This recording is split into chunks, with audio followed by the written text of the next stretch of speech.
什么？魏老板也要停更了吗？什么？你们都没有反对，他们两个跟不上，他们两个想说，你看，我还边看手就说什么？已经开始录了吗？但我刚刚跟卡罗整个想说，然后只有宝妮跟上。这一集是我们愚人节企划吗？为什么魏老板有要停更？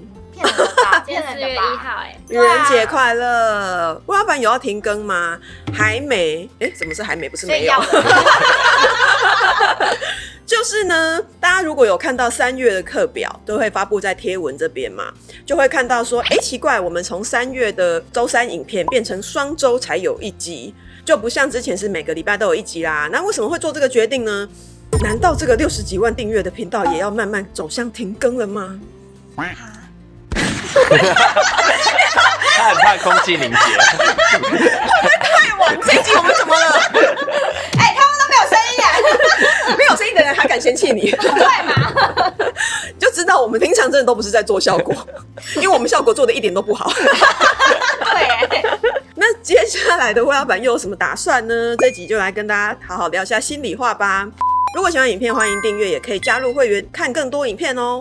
我想要谈一下我们当初成立辣鸡汤的频道初衷是什么，就是在2021年的夏天，就疫情那个时候，就有一个朋友很突然的离开了，她就是完全直接消失在我生命里面，然后她是一个我很好的女生朋友。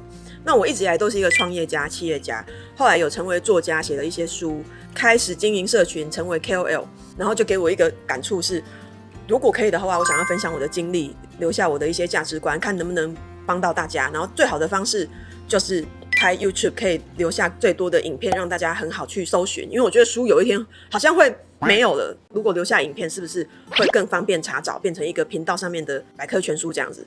然后刚好我也有比较多的恋爱经验，或是因为创业的关系，也认识比较多人脉，认识比较多不同阶层跟不同年龄层的男生。20几到60几的男生我都认识，然后收入3万到身价100亿的男生我也都有认识到。那我就觉得好像认识的男生比较广泛一点，有机会跟大家讲比较多的两性关系，再加上我自己除了恋爱、结婚、生小孩、离婚的这些经验我都走过，所以我大概会知道走过这些东西的心路历程会是怎么样的，然后会遇到哪些事情。那也经历过离婚后继续谈恋爱、认识新对象等等的这些过程，所以我觉得我的经验应该是可以帮助到蛮多人的，无论男生女生，所以就开了这个辣鸡汤的频道。然后我们要来聊一下，出了辣鸡汤频道之后，我们出过哪些大受欢迎的影片，或是惹出哪些被炎上的争议呢？直接聊吗？被骂过很多次，多少都有一点吧，对不对？到底为什么要结婚？这支影片是我们的第1支破100万的影片。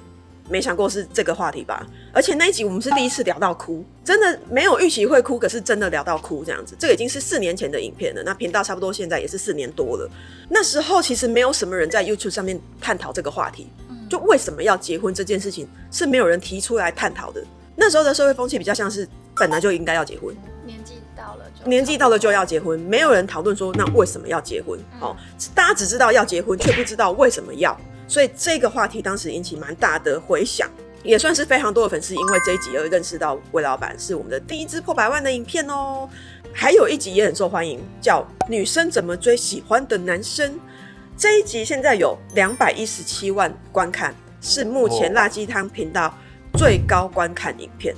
这一集为什么会受欢迎？我觉得是因为当时也没有人提出过女生其实可以主动追男生，就是打破女生不能主动的这个迷思。直到现在，其实我都还是一直有被问怎么样去示好喜欢的男生，我都是贴这支影片连结给辣椒粉说你就先看这一集。再来是千万不要住男友家，这是我第一次拍说不要住男友家的影片。这一集出来之后就引起连环鬼打墙，大概快1个月。于是我们又出了结婚绝对不要住他家，跟结婚真的不要住他家。男生家到底有多可怕？到底有闹鬼是不是？就是为什么屡劝不听呢？大家还是一直想要去住男生家呢？这个男生家指的是他的原生家庭，不是你们一起租的房子。然后讲了3集，还是很难打破迷思。拍这个的时候，大家都觉得说你到底在说什么？你到底在乱讲什么？可是现在看却是尝试了。对不对？现在在讲这个，大家会说这还要讲吗？可是3年前我讲这个时候，大家都在骂说你到底在说什么？你可以不要乱讲吗？终于是尝试了，不用再用力解释了，所以表示这个社会其实是有进步的。然后也推荐大家补看今年才拍的《女生的生育成本》，因为这一集推出也是被骂到不行哦。我相信明年可能又变尝试咯，所以大家可以提早布局一下。那个时候也是被延上一波，大概是7、8个月前的影片拍的。我真的很希望1年后会是尝试。有啦，现在推上大家也开始在讨论这件事了。影片里面讲到的东西，现在有越来越被讨论。然后呢，50万订阅 QA 这一集非常的出乎意料，竟然有学历的争议被延上，这个是被骂最凶的一集，被骂惨了。其实这集影片大家如果有去看原片的话，你就会知道，我根本就不是在讲大家骂我的那个东西。社会上的大部分人可以凭一张截图，就这一张截图，然后他就可以断章取义，照着别人写的谩骂你的东西照单全收，他完全不去找原片来看，这个原片是不是真的是这个意思？这个社会要带风向好容易哦，大众好容易被操控跟摆弄哦，那你是不是很容易被割韭菜？因为你什么都不知道你就被操控，那这个社会是不是非常的愚昧？人们没有想知道真相，但是人们就是会看到一张图就跟着一起谩骂，可是他根本不管事情始末是怎样，大部分人就是直接跟着骂，也不想听当事人的说法，就直接骂就对了。所以会有一种就是等你去死先骂再说的感觉。那这样的社会会不会有点病态？很多人可能在一瞬间这种小小事情可能就被毁掉了，他的身心如果承受不了他就被毁掉了，那是不是蛮恐怖的一件事情？那个原片是在鼓励大家不要看清自己，你一定要把握任何的机会，尤其是在你年轻的时候，不要觉得自己好像不可能做不到，却被扭曲成完全不是我讲的本意这样子。你会感觉到有好多人很明显的恶意把你往死里骂，有没有？你会觉得就是听到这些恶意的谩骂留言啊，或者他们也不去搞清楚事情真相，你会觉得对他们很失望，就莫名被骂这样子，就不想要跟大家分享，不想分享那么多东西了，因为明明受伤明明是好意还被误解。老实讲，你说完全没有想过是不可能的，就是你还是会有一点觉得说，你无偿的播出时间来做这些分享，然后我的频道也完全不接业配，你就是好意的来做这些影片，可是获得的反而是这种不好的东西的时候，你确实会觉得，那我干嘛？我做这些事情到底干嘛？但是我觉得那真的都是几秒钟的时间，瞬间。对，因为大部分时间你还是会发现有很多人是因为你的分享而得到很好的人生的改变。你帮助到的人其实还是比这种恶意的人多很多很多很多，所以我觉得不要去放大有恶意的人，因为这些人我觉得真的就没救了。就你真的不用理他们，就是不管怎么讲，他们都会存在。他就是这种人，然后他活在你生命中。他也不是针对你，他针对每个人，每个公众人物。他的生活是发生了什么事？病了，他也不在乎真相啊，反正他就是骂。很容易被诈骗，不是吗？人家说什么你就信什么。然后小心你们的财富啊！那他得先有财富哦。对啊，所以我就觉得这种人就是没救，你也不用理他。可是我们去救还有救的人。所以我会觉得不要因为这样的人就改变你的初衷，我觉得这是最重要的，不要被社会的恶意改变，否则世界上的好人或善意会越来越少。因为你对世界散发善意，收到恶意的时候，你就会觉得好啊，那算了，我不要这样了。那这样善意的人就会越来越少，那我们就被恶意改变了。所以我会觉得，反而就是不要受到改变，就是我还是能分享就尽量分享。那这些人就是没救，就不要理他，然后我们也不用担心他的财富。习惯他那么多。所以频道周3开始2周才更新一次，跟这个完全没有关系哦，大家不要误解了。是我最近真的又有一位朋友突然在我生命中消失了，又是那种就是你最后一次见到他，你不知道上次就是人生最后一次碰面的那种。我真的觉得哇塞，怎么又有？我觉得如果生命中有亲人离开、宠物离开、朋友离开的人，一定了解我在说什么，就是那种人生无常的感觉，会觉得哇，我真的要把时间拿来做更多我更想做的事情，并不是说拍频道影片不是我想做的事情，而是我觉得我想讲的事情好像到一个程度了。你会觉得其实大部分的议题我都聊过了。两性关系里面的各个阶段，从暧昧啊、初次见面啊、网友见面啊，然后稳交啊，什么惊不惊喜啊，要不要见父母啊，要不要结婚啊、离婚啊，要不要生小孩啊，怎么择偶啊，其实我全部每个阶段几乎都聊过一轮了。我会觉得好像已经做到一个资料库了，你知道吗？资料库超庞大。对，这个资料库非常庞大，你基本上自己搜寻魏老板加关键字就能找到，例如魏老板暧昧、魏老板分手、魏老板就是稳交，这些你基本上都能找到答案，而且很多都还不止一集，就是真的也是已经达到我当初的初衷，把我的价值观留下来，把方法留下来，然后方便大家查找。其他更深的议题我也都在会员影片里面深聊了，每个月会有4集会员影片的深度新片，然后现在会员影片已经150集以上了。然后我自己原本经营的品牌公司管理整个团队的工作量，之前 YouTube 频道影片大概1个月要更新8到9集的产量，然后脸书 IG 脆平台的经营，还出了很多很多的短影音，我觉得差不多是可以多留一点时间给自己的程度了。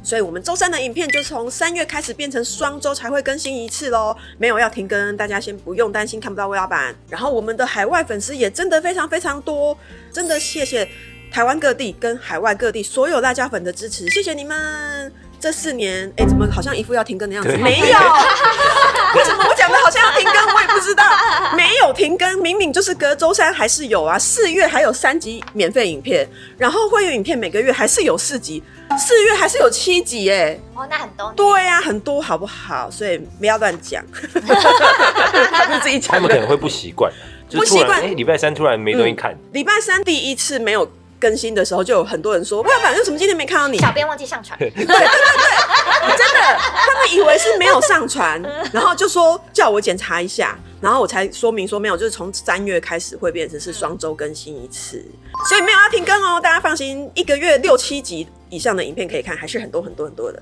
那有加入会员的辣椒粉们也可以留言推荐一下，加入会员之后到底有什么好处呢？好像很多人还没有加入过威老板的会员，完全不知道我们那里是另外一个世界哦。哇，那边1集影片大概都是25到40分钟左右的长片，然后那边的尺度更麻辣，更没有包袱，基本上看了就回不去了。欢迎加入好几年的会员，分享一下吧。说什么？会看威老板的影片的男生要去哪里找？是哦，但是我大概懂那个女生在想什么，因为我每次跟你聊完下班嘛，我男朋友都会来接我，然后我都有超多话想跟他说，我就觉得我今天获得很多东西想分享，对，然后我就一直跟他讲，结果他就是没有反应，然后我就会觉得很失望，因为我觉得如果今天我的另一半是可以跟我聊这些事的，我会很开心。我有发现非常非常多的辣椒粉都跟我说，他现在择偶会找有在看威老板辣鸡汤的男生，真的有差，因为他说这样子基本上价值观就是很相近，而且是被滤过，不会是贬低女生的男生。而且我会觉得他们的脑袋好像比较清楚，因为我男朋友听了都没有感觉，或是是这样，没有在听。我觉得关心女生的男生就会听得下去，可是如果他相对比较关心自己，然后不是这么在乎两性关系的话，他就会觉得好烦哦，那是女生在看的东西。那基本上会定义为那是女生在看的东西，其实他就是不关心你啊。对呀，他不关心女生关心的世界，那他怎么关心你？豆哥点头如捣蒜，他只说铁粉他还会看那个留言攻击，我就每一个都看。所以有在看威老板辣鸡汤的男生，你觉得差别在哪？我觉得是聊天的内容。有些男生他们就是很讨厌女生看这些东西。那他怎么了解女生？他用他自己的，我觉得他们就没有想要了解女生。那他怎么择偶？他怎么追女生？他不想了解女生，他怎么追女生？我真的觉得很多男生的这个点有点矛盾。我又想追你，但我不想了解你们，甚至不share你们看的东西，这什么意思？